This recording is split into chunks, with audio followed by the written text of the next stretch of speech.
Makna di balik isu Prabowo Gibran di Pilpres 2024, nampaknya ada yang ingin hancurkan Jokowi.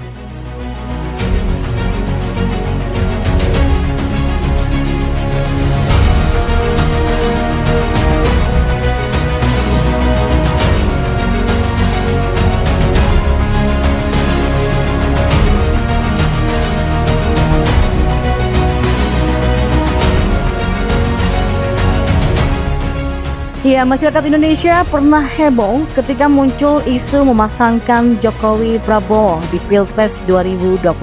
Jokowi sudah 2 periode menjabat sebagai Presiden RI, sehingga isu ini seolah ingin memaksa amandemen konstitusi yang mengubah masa jabatan Presiden. Kini isu tersebut sudah menghilang, jarang orang mengungkitnya lagi. Jokowi pun dalam berbagai kesempatan sudah menyampaikan jika dirinya patuh dan taat terhadap konstitusi. Artinya Jokowi hanya akan menjabat sebagai presiden 2 periode saja. Berbagai pihak terus berusaha memasang-masangkan para tokoh nasional. Prabowo Ganjar, Ganjar Prabowo, Anies AHY, Ganjar Erick Thohir, Ganjar Mahfud MD, Prabowo Caimin, dan lain sebagainya. Semua itu hanya isu dan pendapat beberapa orang yang ingin menjodohkan mereka. Padahal yang dijodohkan punya pemikiran sendiri. Beberapa waktu yang lalu tersiar kabar yang menghebohkan. Prabowo Subianto disambut oleh relawan Jokowi di Solo dan didampingi oleh Gibran Rakabuming Raka. Kejadian ini heboh karena seolah-olah Jokowi telah mendukung Prabowo jadi capres. Padahal Jokowi kader PDIP yang seharusnya mendukung Ganjar Pranowo. Nah, setelah kejadian di Solo ini muncul isu Prabowo Subianto Gibran Rakabuming Raka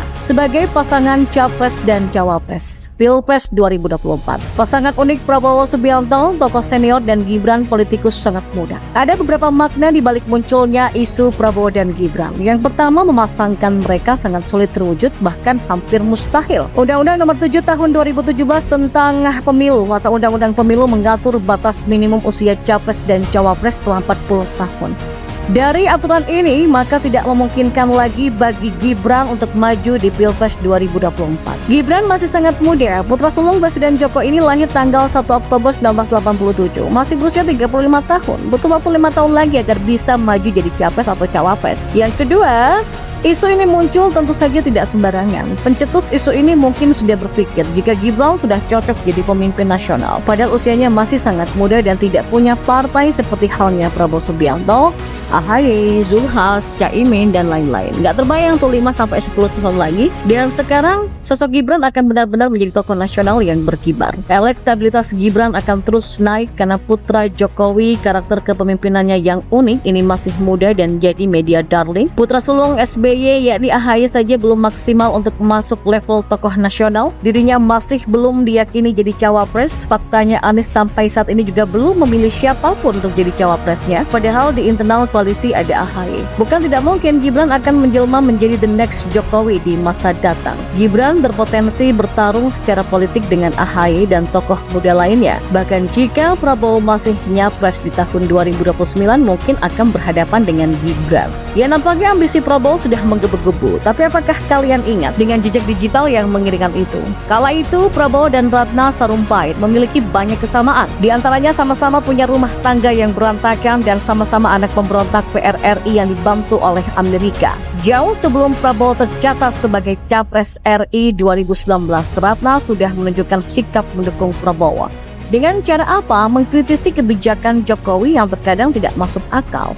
Mendengar pernyataan-pernyataannya yang keras terhadap Presiden Jokowi, terlihat kalau Ratna benci sekali dengan Presiden Jokowi dan ingin 2019 Prabowo jadi presiden waktu itu. Karena begitu kalapnya Ratna menyerang Presiden Jokowi sampai hoax berseliweran keluar dari mulut busuknya. Di antaranya yaitu menyebar kalau PT Dirgantara Indonesia dijual oleh Presiden Jokowi kepada Tiongkok. Kemudian menyebut pemerintahan telah memblokir dana dari Union Bank of Switzerland atau UBS sebesar 23 triliun rupiah untuk donasi pembangunan Papua. Bersyukur tudingan Ratna kepada Bank Dunia dan Presiden Jokowi tersebut cepat dibantah oleh Bank Dunia sehingga tidak berlarut-larut. Bank Dunia menegaskan bahwa tudingan Ratna tersebut keliru karena Bank Dunia berbeda dengan bank umumnya yang tidak menangani transaksi nasabah perorangan. Hoax lainnya yang diproduksi oleh Ratna adalah menyebut uang kertas 200 ribuan telah resmi beredar, yang kemudian menyentil Presiden Jokowi dengan mengatakan masih mau 2 periode, pakai akal pikiranmu. Hal ini pun juga kemudian dibantah oleh BI. Informasi tersebut tidaklah benar atau hoax. Bank Indonesia tidak menerbitkan uang pecahan 200.000. Saat ini untuk pecahan terbesar adalah uang pecahan 100.000 rupiah, kata akun Twitter resmi BI. Terakhir, karena terlalu sering menciptakan hoax, Ratna kena batunya. Ratna menyebut dirinya sebagai aktivis kemanusiaan menyebarkan informasi palsu yang berakibat fatal, baik bagi dirinya sendiri ataupun bagi pemenangan Prabowo.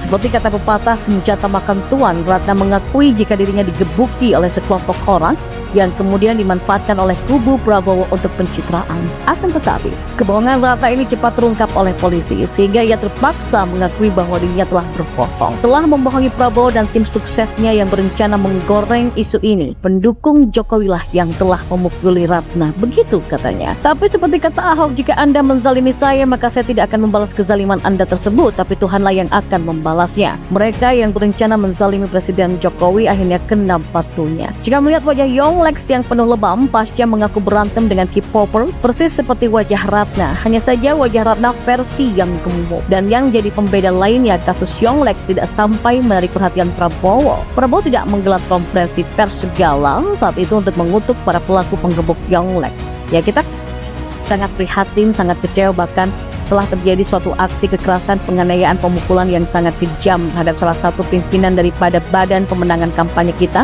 yaitu Ibu Ratna Sarumpait, kata Prabowo dalam konferensi persnya waktu itu sebelum tahu bahwa Ratna telah berbohong. Prabowo juga terkejut telah menerima foto-foto Ratna dengan kondisi babak belur, padahal foto wajah Ratna pasca menjalani operasi plastik.